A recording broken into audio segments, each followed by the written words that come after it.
Welcome to our new moon meditation.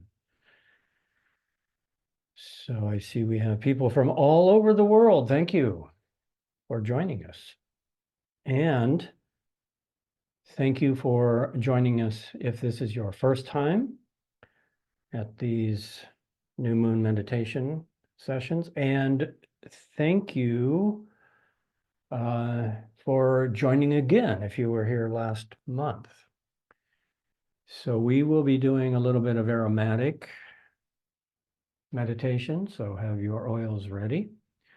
And I'm also going to be referring a few things to our upcoming chakra class that is happening on Saturday. So some of the practices we will do here are actually going to be a little bit of a preview of what is going to be happening in a couple days. So let's just make ourselves comfortable here, and let's do a little review here. And this is actually a very important aspect of setting our intentions. And that is that we don't just set our intentions and then forget about it. We set our intentions and then we come back to them over and over and over again. And every time that we come back to them, we review them and we update them. And that way, our intentions become more clear, they become more focused, they gain more energy in terms of our attention on them. And we start to observe that our intentions are actually internal processes. They aren't just something we do and that's the end of it. Our intentions are things that are long-term works in progress, as it were, and everybody knows this. But let's review what we did last month, and this will strengthen those intentions. And many people had very nice comments and feedback about what we did last month. And so let's just go into a light meditative state here. And I will refresh your memory for those of you who were in that session. And for those of you who are not, this will also give you a little overview of what we did. And you can include these ideas, these intentions, as part of your intention for this month also, if you like. So let's just go ahead and relax. And we sit up straight, but in a relaxed way. We find the balance of yin and yang in the spine with a little bit of yang exertion, lifting up, holding the spine straight to support our alertness, and opening the chest for slow, deep breathing, which helps our focus, and at the same time, relaxing the shoulders and relaxing the eyes. And so we just come into a light meditative state. And let's review the primary intentions that we set in motion last month. And think about how those intentions may have played out during this last month, where those intentions are in their process of manifestation now. And we can also review these as things that we would like in general to be intentions that we keep coming back to. And so our first practice session was simply to become more aware of our breath. That's how we started our meditation last time, was with a very classical Vipassana practice, just observing that when the breath is short, that the breath is short, and when the breath is long, the breath is long. When the breath is slow, we observe that it's slow. When it's fast, we observe that it's fast, and so forth. And that was how we started with Anapanasati teachings from the Anapanasati Sutra. The instructions of mindfulness on the breath that was given by Buddha. And why was this an intention? Well, because in a certain way, all intentions manifest as a result of our own consciousness, and specifically the relationship between breath and mind and nervous system and time and space unfolding. And so this will be one of our topics this evening, is what happens when we set our intention. And so we set our intention to become increasingly aware of our breath.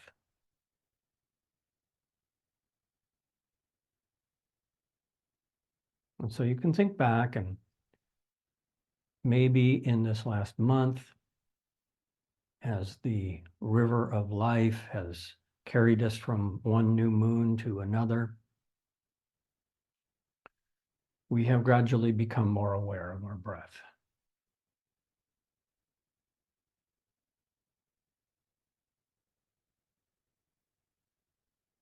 And this is a very important fundamental intention for everybody. It's the basis of becoming more aware.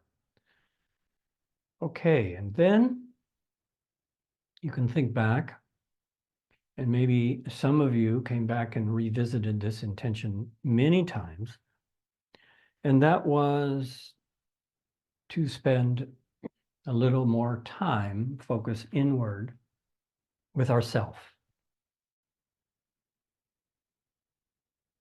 and recognizing that our meditation practice was actually a way of giving ourselves nourishment. Meditation is a way of nourishing ourselves, because the mind is always thinking about outside things,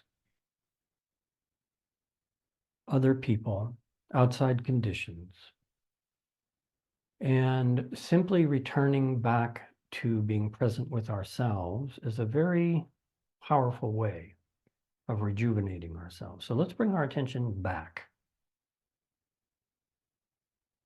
Be present with ourselves, and remember that being present is actually one of the most important aspects of giving and receiving love. And so let's take a moment to be present with ourselves, which is a form of self-nourishment. And let's think back to the last new moon, and then think about how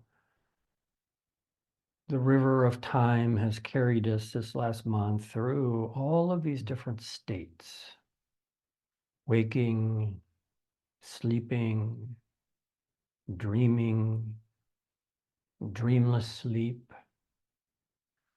all kinds of emotional states, mental states, physical sensations. A lot has happened in this river of life since last month. And let's just think back and ask, did I spend more time giving myself more presence? In other words, how did we do with our intention from last month? Let's just feel that and reset that intention again.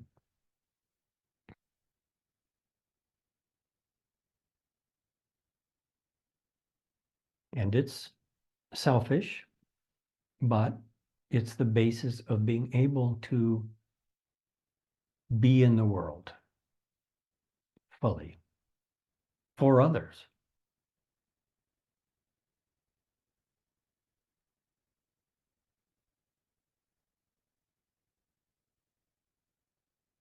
And then let's think back to the third intention that we set. And that was that we were going to do our best to contribute to enlightened speech, to coolness, calmness in our words, and also that we anointed our ears to remind ourselves to have equanimity and coolness of thoughts when we are hearing things. And so another month has passed, and we have heard a lot of words. We have said a lot of words. Words have affected us. We have reacted to words. We have reacted to words with other words. And let's just think back. How did we do?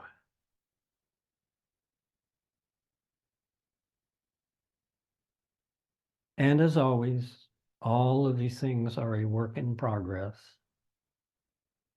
And so we just reset our intentions again. To remember in the time ahead of us, to remember to listen mindfully, to speak mindfully. And that's part of our intention also for this new moon in a different way that we'll do. And then the fourth thing that we did was we set an intention to have a fundamental reference point for how to relate to the world. And that was that ultimately what we really need is a spiritual center. We need to feel centered at a deeper level of our being than that which is engaged with the world, in order to metabolize everything that happens in the world and that affects us internally, emotionally, and mentally. And the method that I suggested was that we could visualize the central channel, the sushumna, through core of the body. And this is part of our teachings and study and practice coming up in a couple of days, a complete exploration of this. But simply withdrawing the attention into a mystical dimension of the body is a reminder that, oh yes, there is a dimension inside me which is purely spiritual, and that's what that central channel represents. It's the part of us that is purely spiritual consciousness. And we can just keep coming back to that over and over. It's always available if we could just remember it. And so, how did you do with that? Think back over this month. How many times did you come back to bringing your attention to the core of the body and imagining that there is a mystical channel inside it that is simply a symbolic reminder that there is something deeper inside of us? And did it help you to regain your perspective about the relative unimportance of external conditions compared to this?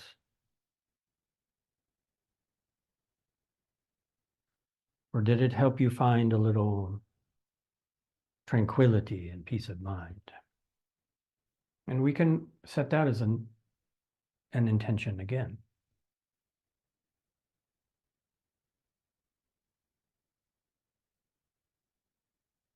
And then our final practice last month was that we visualized that we had 5 golden bodies, starting with a tiny atom deep, deep in the universal space of our consciousness. The tiny seed of embodiment that came into the heart at the moment of, came into the embryo at the moment of conception and gradually became the center of the heart, which was golden. And we visualized also that the heart was inside the body that was radiant gold, and that the environment around us was radiant gold, and that all of these things created 5 bodies,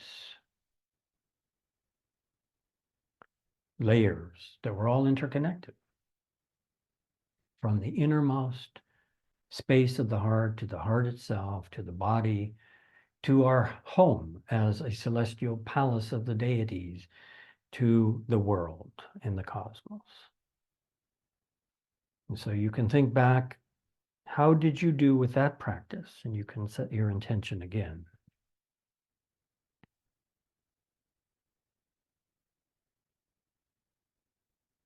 Okay, so take a deep breath and stretch, and we can now start a new month and a new year, and Happy New Year to everybody. And so this is a particular time astronomically, astrologically, and it's a time that we could ask, well, why is this important? What is the significance of a new moon? And is there really anything going on that's important? And of course, you know, from the celestial side, of course there is, and energetically, and of course there is. In the biosphere, the plants are responding, the animals are responding, our bodies are responding, so we know that there is something happening. But what exactly is it? And how much of it is our own mind? If we say, all right, let's do a new moon meditation, how much of it is our own mind?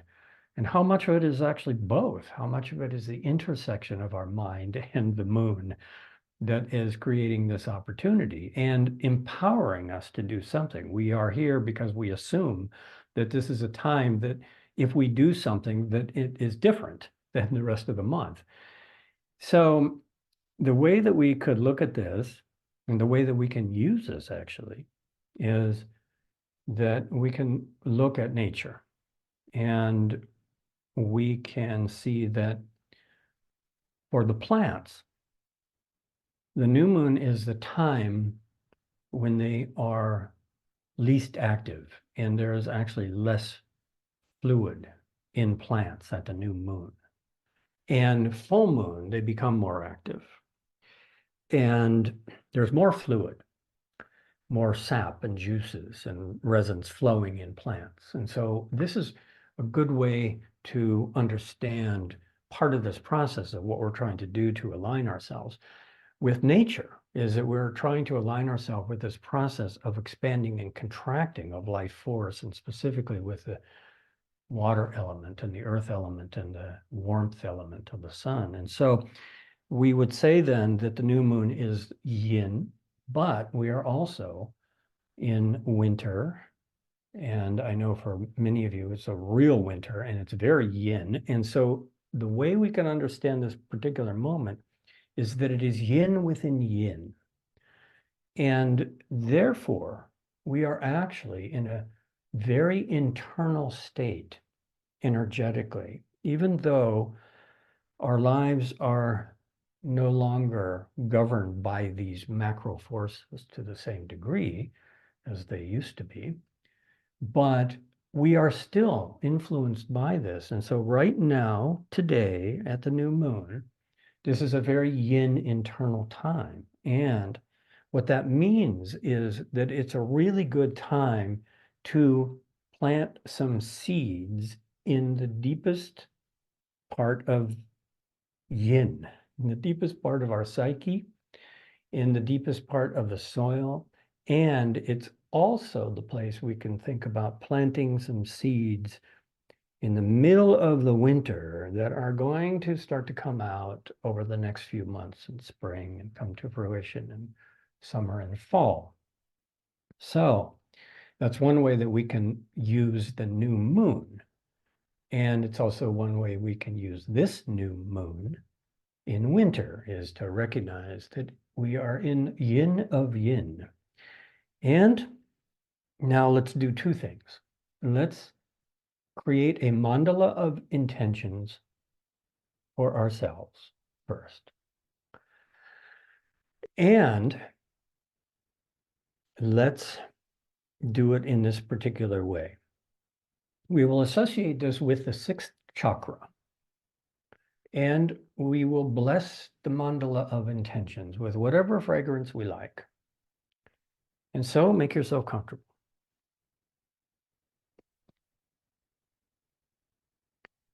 And we will just do this very briefly because this is a practice that we should all come back to over and over again. And so this is just the first round. So you knew that you were going to be coming to a new moon meditation to reset our intentions. And so you probably have some intentions. And so now let's make a mental list for you personally. Just make a list of what intention would you plant at the most yin time of the year into the most yin part of the collective psyche, into the most yin part of your own energy for the entire year. What would you like to see come to fruition in the coming months? And here is how I like to do it. I like to make a mental note. I would like this to happen.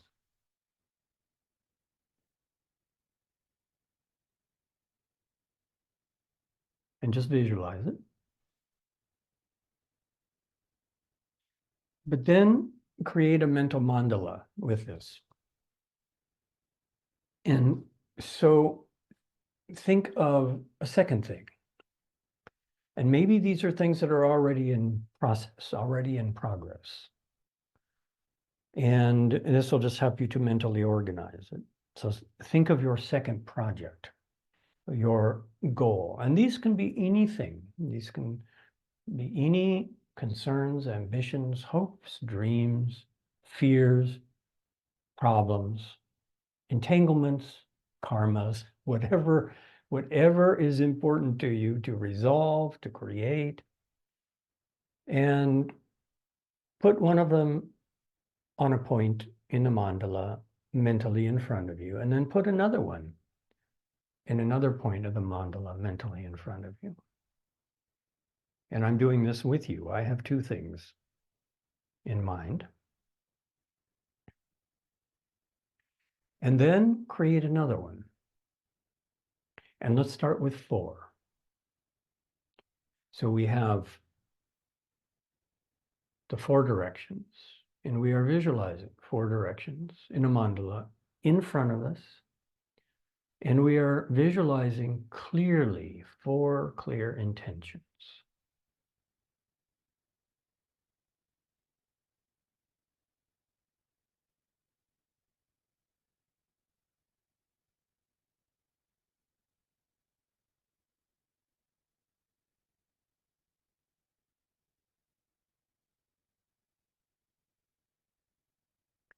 Now, if you would like, you can also fill in another 4. Take a moment, or another 2, or 1, it doesn't matter. But this is just how to create a mandala of intentions.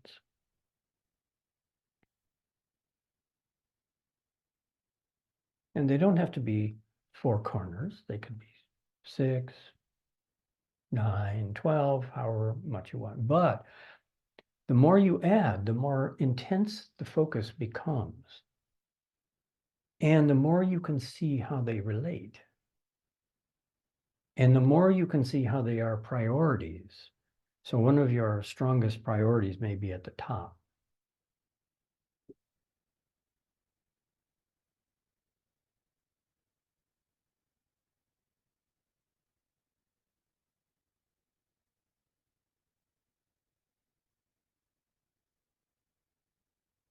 Okay, now take that mandala of your goals, your intentions that you have visualized, and now make it very small, a very tiny microscopic mandala, and make it very, very bright. And just imagine that it's right in front of the forehead.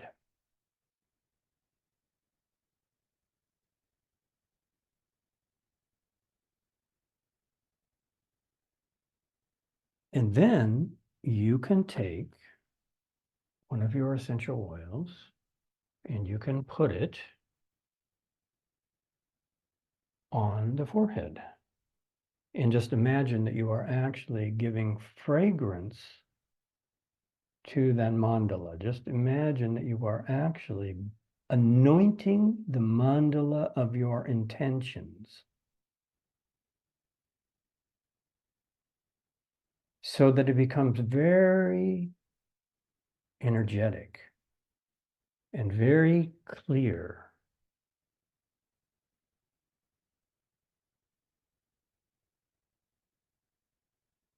Very bright, very certain.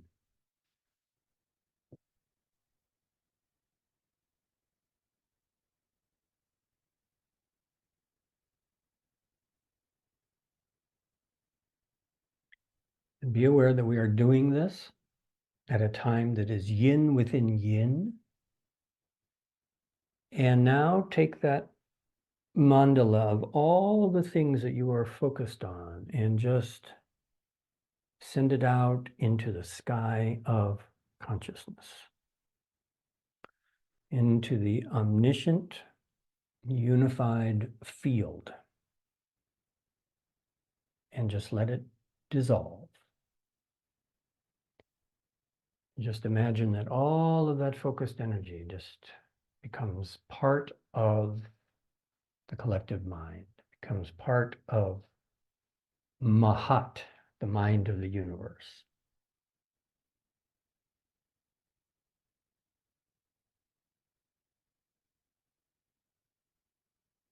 And be aware of what happens next. What happens next is that energy begins to influence the flow of time and space.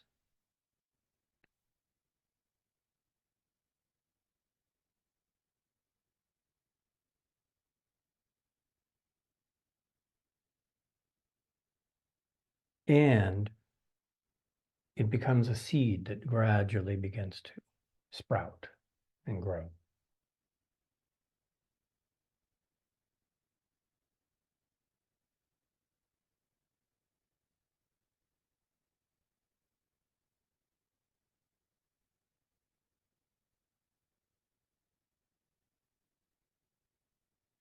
Okay, now take a deep breath and stretch. And this is actually an introduction to some fundamental principles that are taught in Tantric meditation. Creating, dissolving, creating, dissolving.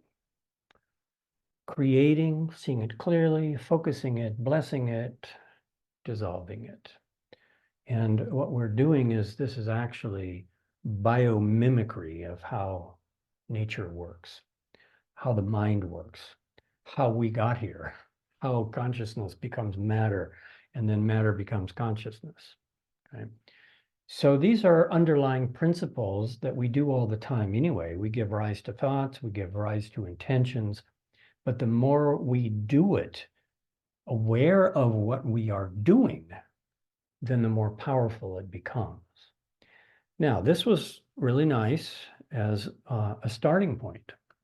And I hope that all of you had a good sense of some basic intentions that you would like for yourself. And last month, I suggested the intentions that had more to do with these qualities of speech and listening and remembering our spiritual center and giving ourselves self-nourishment, things like that.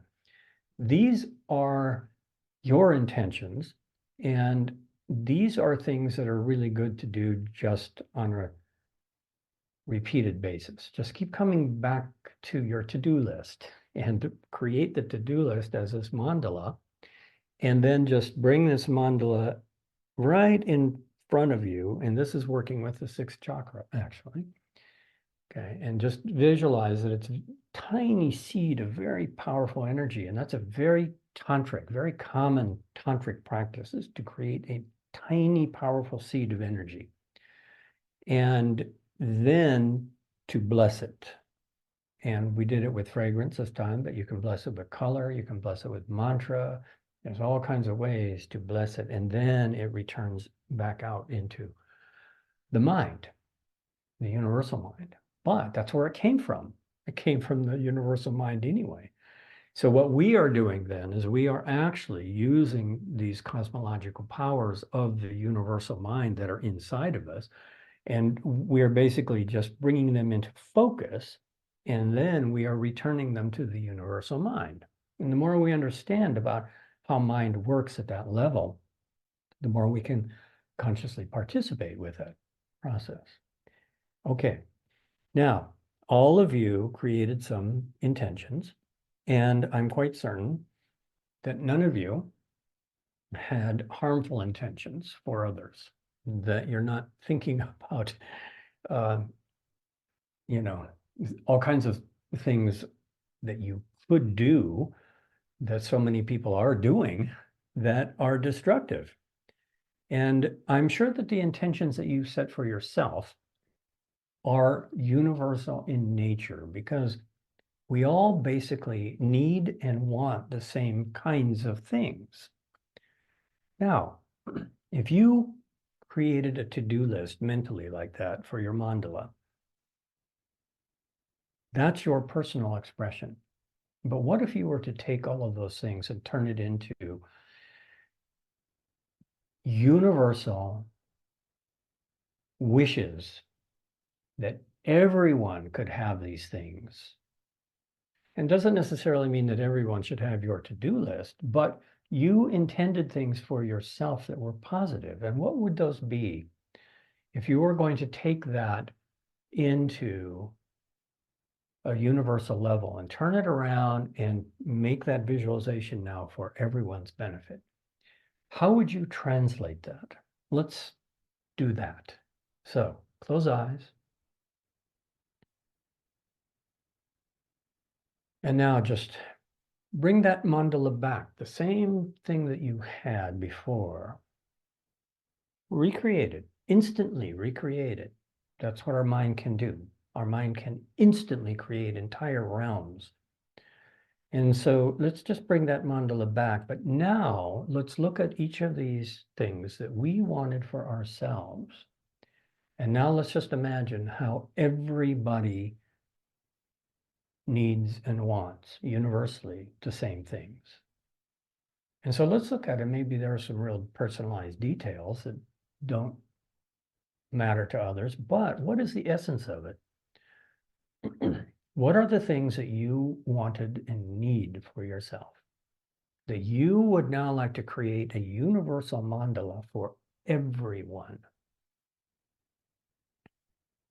So let's go through and let's change each of these points that represent an aspiration, an intention for ourselves. Now let's make it aspiration and an intention for everyone.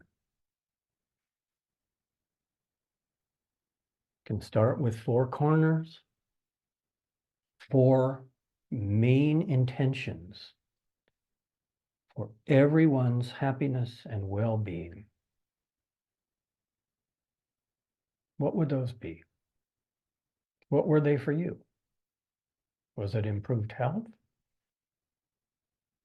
That's something everyone wants.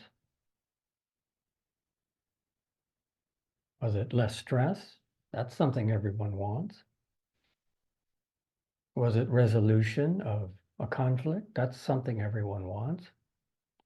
Take all of those things that you wanted, that you just made this prayer for to the universal mind,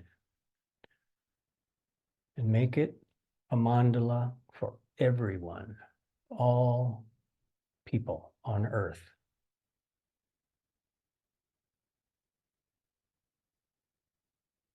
And again, turn it into a tiny blazing mandala of focused energy. Very tantric idea. And again, take a little of your favorite fragrance and just charge up that little seed, that little mustard seed, as they say, that little blazing seed of your intentions, and then just send it out again. And this time, feel it going out into the Mahat, the universal mind.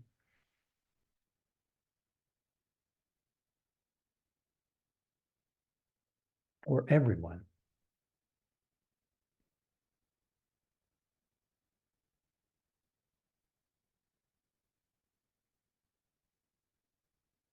And so all of us now, collectively, right now, in present time, 194 people.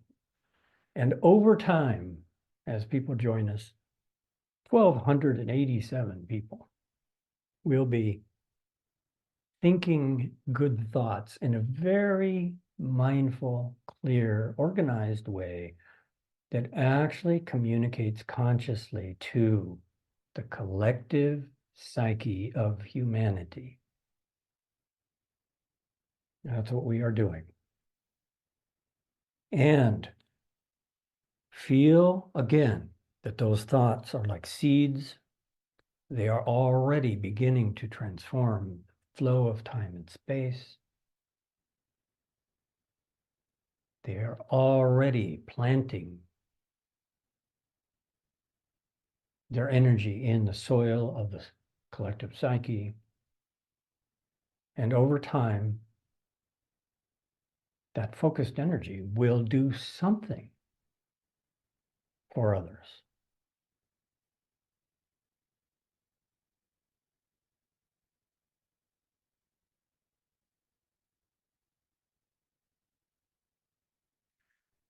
Okay, take a deep breath, stretch. And so again, we have touched on some very important principles of how our mind works. And these are principles that are taught in numerous meditation lineages, many lineages of spiritual practice. And these are things that we do all the time anyway. We just don't recognize that we're doing them. But the more we understand the processes of how to focus the mind, how the mind focuses and unfocuses, how thoughts form and unform, how thoughts arise and dissolve, and where do they come from and where do they go? And how is it that our mind can actually influence the flow of time and space? And how are we actually participating in the process of creation all the time? The more we study this, the more we learn these methods, then the more we can participate consciously. And so really, this is the most important thing to understand about our specific topic here, which is 3 sacred scents for 3 sacred centers. And so we have now used one center twice, and that is the 6th chakra, which is the center of our power to visualize. And that is our inner vision. And this is something that we generally don't understand how profound it is that we have this capacity. And so the more we come back to this particular center of the visual activity, the more we begin to realize that it is actually a kind of cosmological power that's inside of us to create that makes us very unique. It gives us the ability to visualize and to influence the flow of not just our own mind, but influence the flow of the collective psyche deliberately, consciously, using symbols, using colors, using intention, using visualization.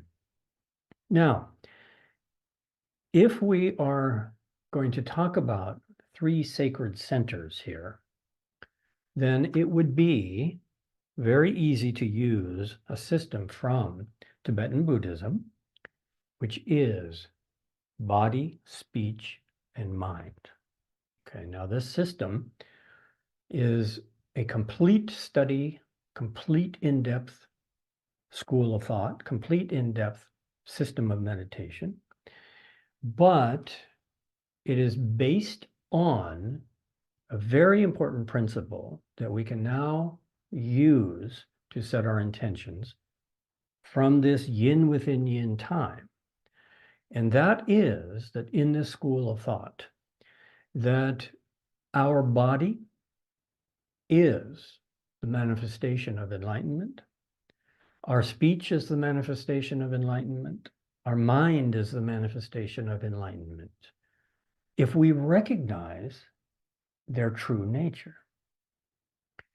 And if we don't recognize their true nature, then they are a source of suffering. And therefore, in this particular practice of the 3 bodies of the Buddha, as it is said, then there is an ultimate goal. And that ultimate goal is to recognize our inherent enlightenment. And by recognizing that inherent enlightenment, that the body becomes enlightened, the speech becomes enlightened, and the mind becomes enlightened. So this is the ultimate, this is said to be, this is described as being the ultimate wish-fulfilling gem, okay, is recognizing our own spiritual nature. And so let's do a very simple practice now. We'll just do one thing. We'll do it in 3 stages. We have already done one part of it, but we will repeat it again. And we will simply become aware that we have 3 aspects of spiritual consciousness inside of us: body, speech, and mind.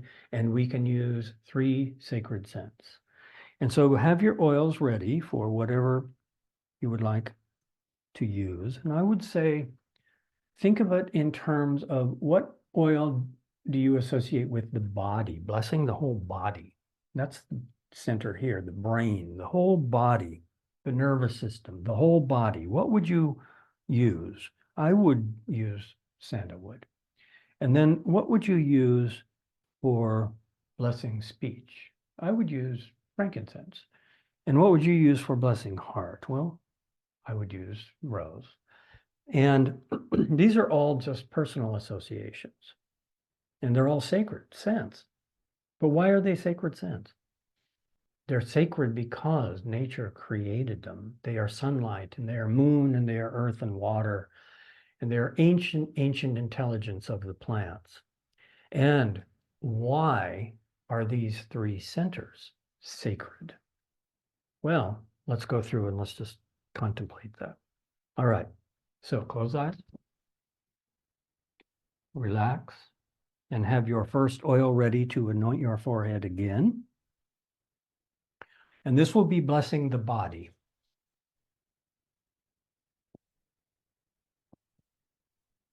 Now, how sacred is the body?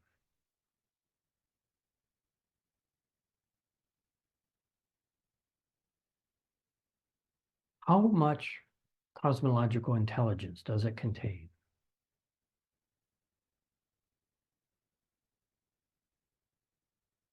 How fortunate is it to have? How much potential does it have for spiritual growth?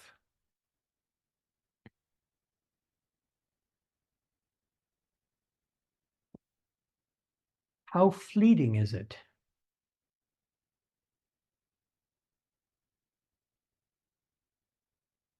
How complex is the intelligence that's operating every instant?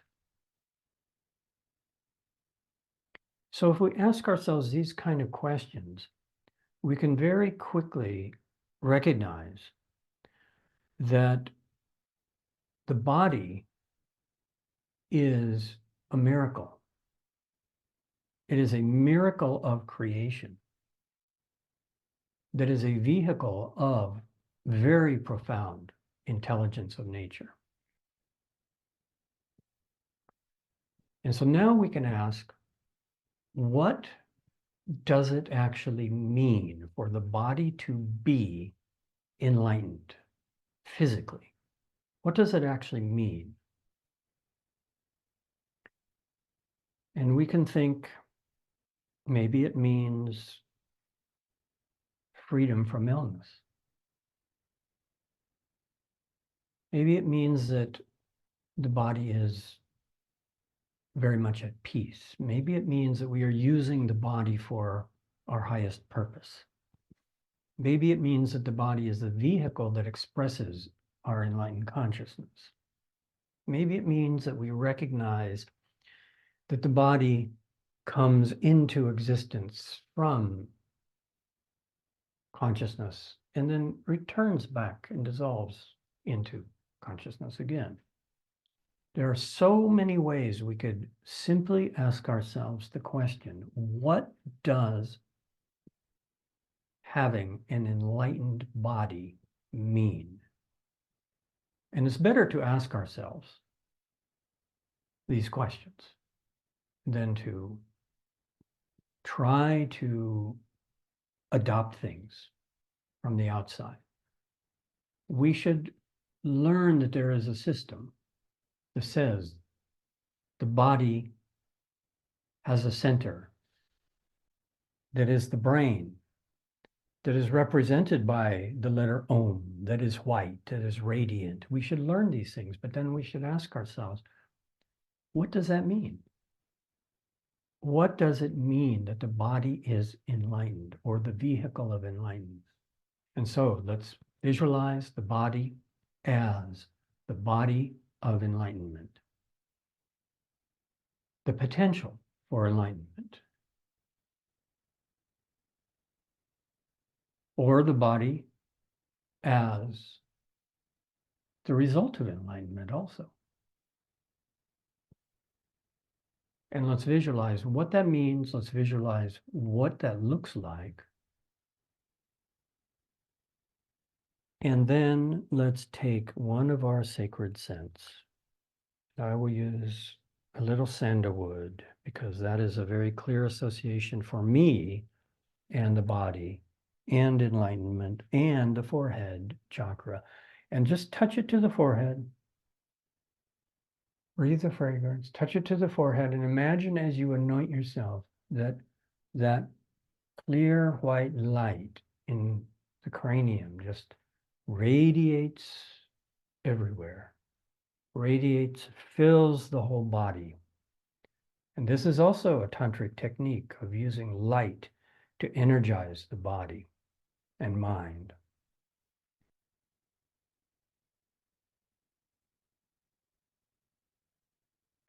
And so this is a way of reminding ourselves, oh, it's not just a body. It's something miraculous. It's something precious. It's something that is inherently more than just cells. It is our potential Buddha body, our potential divine body. Okay. Now, bring the attention to the throat. And here in this particular system, in Tibet, the syllable ah is used and red light is used. And that's okay, but it's more important for us to understand what that symbolizes rather than to use the symbols. And so bring the attention to the throat and become aware that our speech is a power. Our speech is a cosmological power. And the power of speech is universal in all creatures. All creatures communicate in some way, even microbes. Plants communicate, animals communicate, but humans have a unique capacity in their speech, and that is that their speech instantly manifests their state of mind, our state of mind. And the vibration of the speech immediately has effects on our own body and on all those that it touches. And so our power of speech is uniquely powerful of all the species on this earth. And so feel the throat, feel the larynx, feel how it's connected to the lungs. Feel how it's connected to the brain.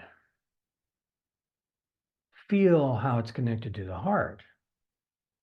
And this is where our speech comes from. Our speech comes from our breath. Our speech comes from our brain and our thoughts.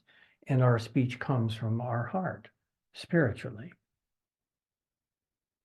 And now let's just imagine, what if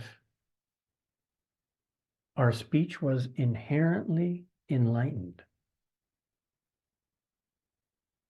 What if that's its true, deepest nature, is enlightenment? Its true, deepest purpose is to express enlightenment, to express our enlightened consciousness from our enlightened body and our enlightened heart. And so with that, you can take any fragrance that you like, and I like frankincense because it has so many of these connotations for me. And think about enlightened speech as being one of the ultimate wish-fulfilling gems.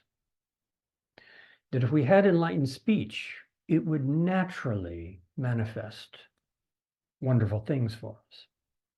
And so we take a little bit, we think about the throat chakra, we feel the connection between the throat and the brain, our mind, breath, heart. Bless ourselves.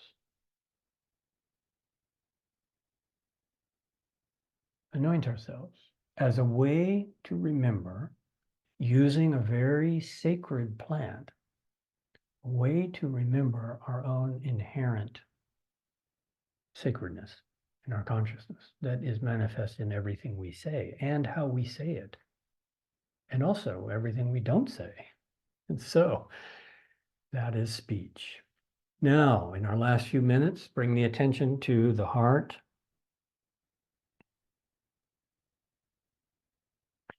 And in this system, this is said to be the manifestation of enlightened mind. And its color is blue, and that represents universal space. Unimpeded field of consciousness, unimpeded enlightened mind. And it has a sound, in the heart. And then we have the complete system of the three bodies. Om, white, red, blue. And this is Tantra. This is synesthesia. This is using color and sound and meaning and focus and intention and fragrance all together to train our minds to remind ourselves of something.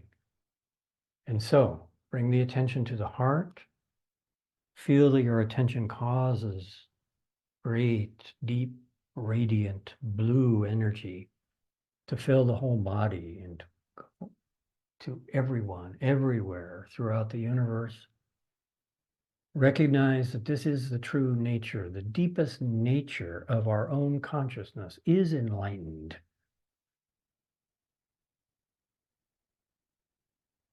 And take whatever fragrance you would like. And I will use some rose, as I like, for the heart. Breathe it into the heart.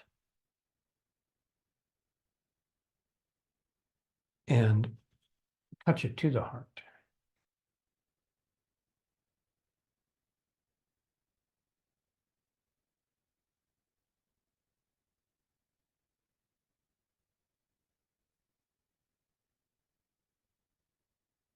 And this is a reminder that there is something inside of us that is our deeper nature. Okay, now envision the body in your meditative state. And now that you are enveloped in this cloud of wonderful sacred aromas, visualize the body as empty. And this is a tantric practice. And visualize inside the head that it is radiant white light permeating the body that is the body of enlightenment. And that this is a great wish-fulfilling gem. That this is the ultimate wish-fulfilling gem of enlightened body. And then imagine the body as empty, and also visualize the throat. And inside the throat, a red-orange sun becomes increasingly bright, fills the body and the universe with the universal expression of enlightenment through speech. And this is also a wish-fulfilling gem.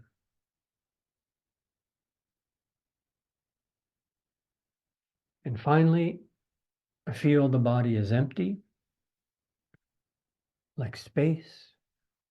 And inside the heart, there is deep blue light that begins to emanate and radiate in all directions, a sphere of light that fills the universe, touches everything.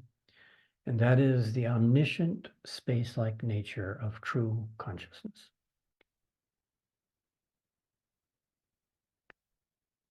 And this is the enlightened mind.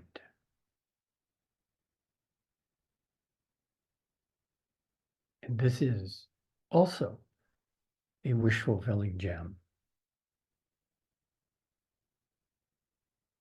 And so these are the three bodies of the Buddha, according to this system. And so visualize again, the body is empty, and inside this empty space, this container of empty space, there is the enlightened body, a form, the enlightened speech, and the enlightened mind. And these are all inherently who we are.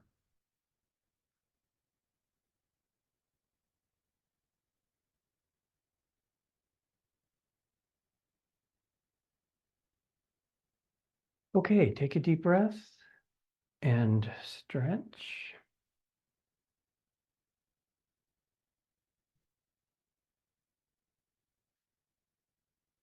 Open eyes, stretch a little more. All right, we did three basic things. We went back to last month and we reinstated, we re-energized the 5 intentions from last month. And these are things that we can always just keep coming back to awareness of the breath. And keep coming back to how important it is to have a central channel of internal reference, and keep coming back to being present with ourselves and all of these things that we did. And then we created a mandala of highly focused intention for ourselves. And we informed the universe, the Mahat, the mind of the universe. And then we observed how it is energetically setting things in motion. And then we did that for everyone. And we turned our personal aspirations into universal aspirations. And then we did a very simple tantric method of recognizing the powers that are inside the body. and their potential for enlightenment. All right. So with that, I would like to say thank you to everyone for your interest in these very important subjects. Our spiritual growth, our well-being, recognizing our divinity, recognizing our potential to be wish-fulfilling gems. And let's also remember that this was all done on this particular night, the dark moon in the yin season, yin within yin, and that has a special meaning, a special purpose, special energy. Okay, finally, thank you, Karen, for the introduction and for being there. Thank you, Wendy, for helping out as always. And a final reminder that we are going to continue with this in quite a bit of detail on Saturday. We are going to be doing an exploration of the Tantric system, chakras, and the central channel, and the empty body, and the tiny seeds of visualization, and these kind of things. So if you can join, then I will see you there. And I know that a lot of you have already signed up for that, and thank you. And Wendy, I think that you put that in the chat, correct? For everybody? Yes, I put it in a couple times. And Okay, good. All right. So, all right. Well, if you are not able to attend, then we will meet somewhere else at some point in the future, I hope. And take good care. And thank you again for your interest and for your attention doing these practices. I'll see you next time.